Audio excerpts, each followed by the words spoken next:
of the Shark Tank. Okay, what we have here at e4e, and it was actually the brainchild of our friend Karen Hoffman, is a kinder, gentler version of the Shark Tank, and we call it the Dolphin Tank. And I want to introduce Les Landis, who is our facilitator for this. Les is a nationally recognized expert on employee engagement. He is the author of the business fable, Getting to the Heart of Employee Engagement. His work is grounded in his mission to guide organizations in creating a high-performance culture of trust where people love to work and customers love doing business. Drawing on his expertise as a certified Lean Six Sigma professional, he offers clients an array of processes and tools for systematic continuous improvement. So let's welcome Les.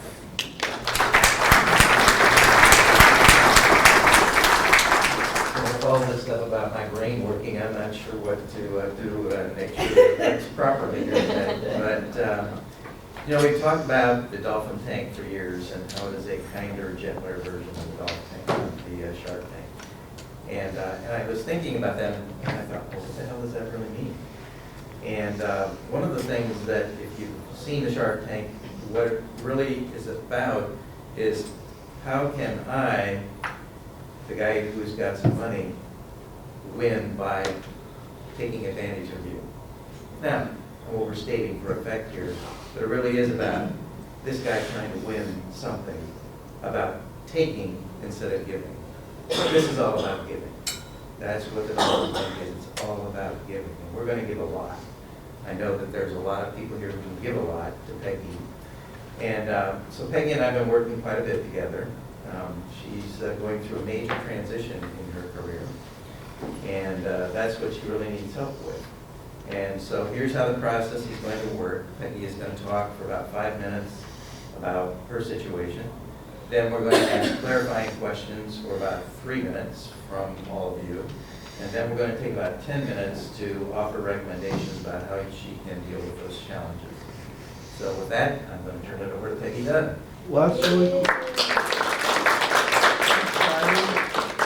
Yes, I think Darlene said that she was going to take notes. Correct? No. There you go. You can attach it to your shirt there. First time I've ever worn one, so hey.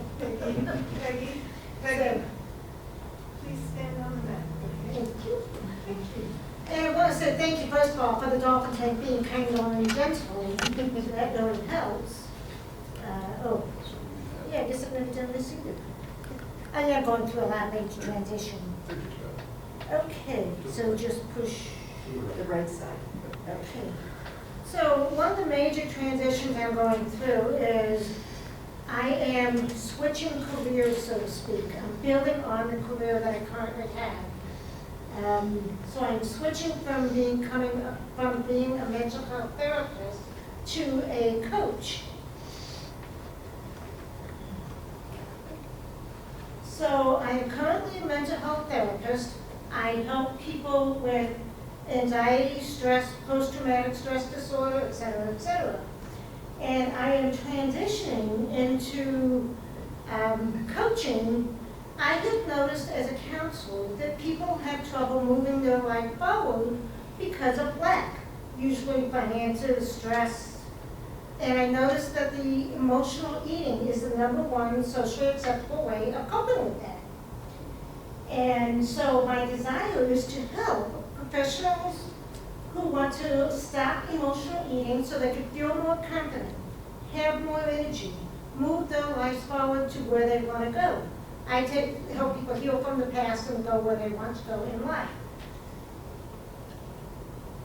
Point toward the computer. Point toward the computer. Okay, great. So I myself have gone through this journey. So far to date, I've lost over 50 pounds. Still have about 15 more to go.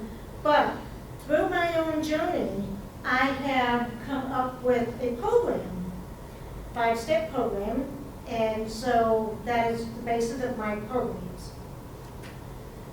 So I have a couple of challenges, and one is how do I leverage my credentials as a mental health therapist to go into coaching to help people stop emotional eating?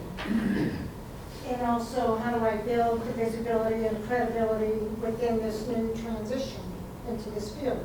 Because it's hard for me to go from mental health therapist, the expert, the advice giver, versus coaching, where I help you find the answers for yourself. Because we all have them within us. That's actually how I developed my Find Yourself program. So those are the challenges that I need help with. And what I've done so far is I've actually created a website. I have a lead magnet, how to 5 simple steps to take control of your cravings. The 5-step program is reveal, release, reprogram, restore, and rejoice. Because I believe if you're not having fun on the journey, you're not going to be successful overall. So, and I'm a big believer in fun. So, anybody who knows me knows that is going to be a part of the program. So I have a 3-month program on the Jumpstart, which is more about developing the habits of health. Then I have a 6-month total transformation program, which builds on that. That's where we get to rewire our brain and change our neurology. Because I'm not one that teaches diet and exercise. Those are my strategic partners. I help you listen to your body. Because like I said, you have the answers within. It's my job to pull them out of you. So I have had several clients today, several former counseling clients that have been great transitional clients, if you will. So I worked on that, and I've done 1 or 2 talks so far. So I'm working on it. So my question to you is, that's the challenges that I'm having. So, any advice? Clarifying questions, first of all. For the Clarifying first 3 minutes, questions. Anybody have any just ask questions clarifying about- questions. Oh, by and the when way, we're my done- name is Les, I invite you up Yeah, here sure. to lead the Yep, robotics. absolutely. Can you go back to the other slides? The challenge slide, Yeah, what yeah. she's done. Oh, There. yeah. By the way, the name of my company is Get Your Hunger Satisfied, because we are hungry either for food or from other things. And I want to help you meet your unmet needs without resorting to food. Can you describe your ideal client? My ideal client is professionals that are successful in a lot of areas of life, but they have this secret challenge with food. Anytime they get stressed, anytime they have too many demands, they eat and they lose confidence in themselves. Yep. Eric? What's the ultimate transformation that people will receive through this program? What's the end result that they'll have? They're going to transform the relationships with themselves so that they get the confidence, they get the energy, they get the motivation to do more in life. Okay, awesome. Okay. You said that you have a website. Do you have any other ways of reaching people? Like, do you have an email list, or there are any particular platforms that you're active on where you can reach enough? Keyword being active, not yet. Yeah, that's That's fine. the issue. No email Consistency is list. one of my challenges. All right, very cool. I don't know, have you thought about maybe trying to partner with some people in the These are field? suggestions. You're Oh, asking suggestions. clarifying questions. Okay. Just Okay. clarifying questions. Okay, so are you partnering with? That's a recommendation. Oh, it is? We'll come back. Okay. That's clarifying question. Go Okay. ahead.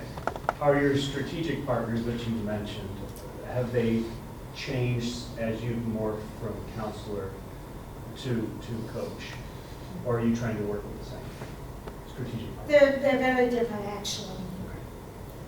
Right.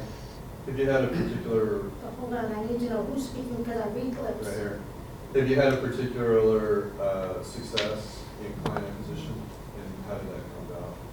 Have I had success with clients? Client acquisition, and how did you do that?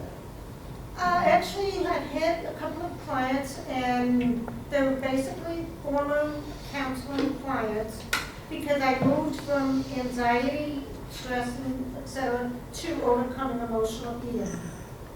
So the focus has changed, which is why the partnerships have also changed.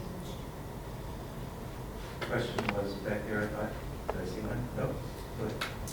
Are you focusing in this area, that's my first question, or nationally? And where are you finding clients that you currently The beauty is counseling has kept me in Missouri. This is allowing me to go international. I have actually had one client from England, and then I've had several clients here in Missouri. have? How have you found those? How have they come to you?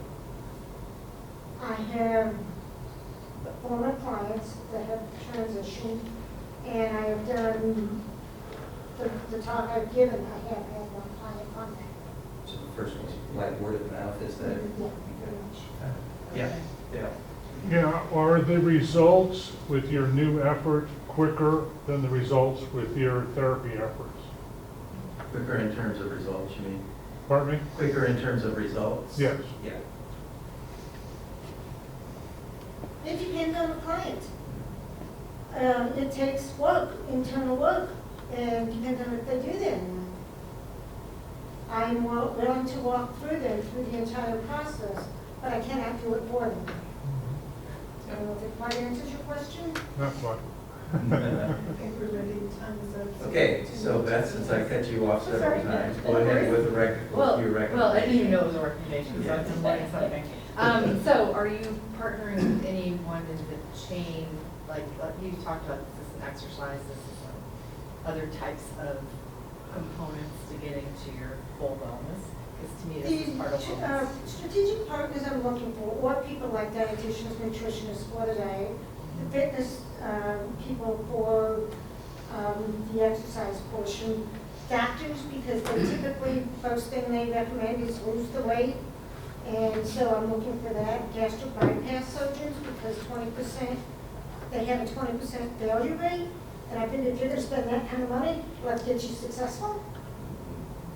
So I'm building certain strategic partnerships.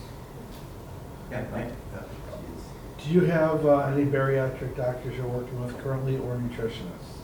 Do I have what? Bariatric doctors or nutritionists you're currently working with? Not at the moment, no. I've got both. Of course you do. I think every service provider can benefit from having a name for like a signature system that they're known for. I know you had a process there that had 5 words that start with the letter R. One was reveal, release, and it was like, I don't know if you have a name for that. They're coming up with a name like the 5R process or whatever, so it's like your unique system. And you can give it a name, and I think that enhances your brand if you can do that. So, but that occurred to me. Karen? Recommendations right Yeah, now? yeah, recommendation. Okay, a couple recommendations.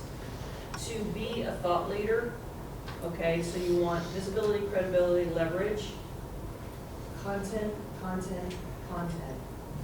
So you have to know what your audience wants, the questions that they're asking, and then you have to answer those questions. So that comes in the form of posts, it comes in the form of FAQs, which, by the way, AI loves. When you answer questions, you'll rank better in that. That answers your visibility question. And then putting those answers, putting those posts, putting those articles, putting those lead magnets, putting those white papers socially all around. And making sure that your social media, wherever you're posting, is where your audience is. And that all of your social accounts say the same exact thing. Who you are, who you serve, what you do, your signature system, and then you just shampoo, rinse, repeat. It's about being clear, it's about being consistent, and it's about having the content that your audience is looking for. And then lastly, for visibility on search engines, you want to start locally, okay? Because going internationally, unless you have deep pockets, and it sounds like what you're doing is you're getting people that are being recommended to you, or you're already clients, and which Cynthia talked about earlier, which is great. Go to the clients that you already have and try to sell to them because they already know, like, and trust you, right? But as you begin to reach out, I would start locally, Peggy, and that might be a Google business profile with your business. Same thing as your socials, the same information, and the content that you can create, you can also put on your Google business profile. And that all works together to help create awareness about who you are, and then you can begin reaching out nationally and internationally. In summary, work with her. I was just gonna say, I was gonna say, it's not what you said. Okay, you were asking about leveraging your counseling credentials, but coaching, becoming a coach. There's a huge difference, as you already said, between being the person who knows and guides versus being a coach and helping to pull information from them. So what I might recommend is take a 60-hour accredited coaching program to actually learn what is coaching, what are the processes you can use as a coach. Very similar to being a therapist, but coaching usually focuses on the future. I'm not fixing the past, I'm focusing on the future and how to get you there. And so, the powerful questions you asked as a therapist, you've got the tools, it's now how you use them as a coach without giving information and telling people what to do. And a 60-hour program, I can share a couple with you that are done online and are probably more affordable, but I'd also make sure they were International Coach Federation accredited, because if down the road you want to get coaching credentials, it's got to be accredited by the International Coaching Federation, and there's lots of programs that are not. People spend a lot of money and then they still can't get credentialed because it's not recognized by that body, which is international and gives out the credentials, so. Yes. So as I was, and maybe this is from my own experiences, I think you have a unique positioning. So I think if you are able to get clear on how would someone know to come to you instead of hiring a personal trainer or hiring a nutritionist? And that kind of goes into like, what are they asking, or, once you get to know them, that could help. But I think once you get that piece, that could be really helpful for you. Yeah. And it's a frequently asked question. Why would you come to me versus a trainer? Why would you come to me versus a nutritionist? Because you're getting to the core of why they're doing what they're doing versus just treating it simply. Right. Cynthia? Just quickly, I'm wondering if people who are diagnosed with diabetes might be good clients for you. Actually, they would, yes. So there may be ways to seek out those people That may be a target. The target audience. And Piggybacking on Cynthia's comment just now, which I didn't realize I'd be piggybacking on, but it is, there's such widespread use now of peptide therapy, like GLP-1, Ozempic, and those sorts of things. Many individuals having success with those are met with problems when they try to transition off. And so you have an incredible opportunity right now to go deeper there, seize that. And the physicians that are prescribing those drugs don't really have mechanisms in place for the follow-up. So you really great do. point. You could, if aligned properly here, need to hire a lot more of you. Tap into Yeah. that, that's the But summary. that's exactly what I want to do, is work with them to help them be successful. Yes. Because they're already spending money on those things. I know your heart, I know that's what you need. Yes. Dale? Yes. Yeah, I think a lot of the answers to your questions are on your slides. Your credibility is that you've lost that weight yourself. And the language you used in a previous slide about regaining vibrance and so, that's really what they're looking for. So when you talk about, from a credential standpoint, I've developed this process and this is the result I've gotten, and as a result, I have a life that's more vibrant is the word that's stuck in my mind. And I think you've got it already in the slides that you have. You just need to start communicating. Morgan? You may want to put together like a robust referral program, whether that's offering somebody incentive or a discount sometimes or a free tool, where if you have an existing client and they refer somebody else, that client gets something and maybe the new client gets something also. Because I think somebody that's worked with you and can experience the transformation, they're more willing to share it with the people that they know that might also benefit from it. Steve? I think Dan hit on something too. Actually, don't think about the doctors, think about the pharmacists, right? I've been working with pharmacists, they're overwhelmed with people that are coming in with GIP prescriptions now. And if you were to put together a small flyer and take a bunch of them into your local pharmacist, and typically you can talk to the pharmacist over the counter. So you can get a 5-minute sales meeting with them and just say, hey, I am credentialed, this is what I do. People are, going to be using these drugs. I teach them how to change their habits of eating and so forth, and blah, blah, blah, right? And perhaps would you be willing to hand out one of these flyers when you issue a prescription on this flyer, right? Right. Testimonials can be powerful in legitimacy. So you've got some clients, other people that you've worked with, you could get quotes from them or whatnot. And put them on the website for sure. Yeah, I got this. Okay, Dan? Quick testimonial, I'd like for you to hire Brian Rogers also, and there's a reason for this, and I'm serious. He understands Stark law and some of what goes with referrals in medicine, because there are rules that dictate that. And if you don't need to become a lawyer, but you need one to bounce these ideas off of to understand the referral process. Going with the testimonials, if the client is willing, I would also try to do before and after pictures that go with it if they've successfully lost weight, so that people see more than just the, I feel better. If their goal is weight loss, they can see that That's great. physical. Like we do that on TV advertising all the time. Yeah. Yes, ma'am? Kind of piggybacking off what I'm hearing too, I really do feel like personal trainers or nutritionists could be good. As a former personal trainer, I had clients that were not ready to work with me. They weren't ready to go to the gym and work out. So you have those people that are like, I've done this, I've done this, I've done this, and they still can't do it. I think that's a good positioning for you to be in as well. Think people that have tried and can't figure it out. Well, I'm going to speak for Peggy a little bit here, but you guys have been phenomenal. I am certain that you're going to be able to use this. We've captured some of the information, some of the recordings. So, thank you, and thank everybody in the group. So.